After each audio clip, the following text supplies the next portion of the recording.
عقل میگوید بیا تو طاعتی جبار کن، نفس میگوید که هی هی ترک این گفتار کن.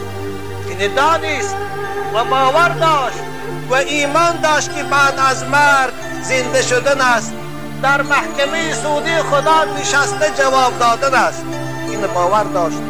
به خاطر ان همان روز و نهى النفس عن الهوى، نفس خودش از پیروی هوا و شهوات کنترل کرد، نگاه داشت.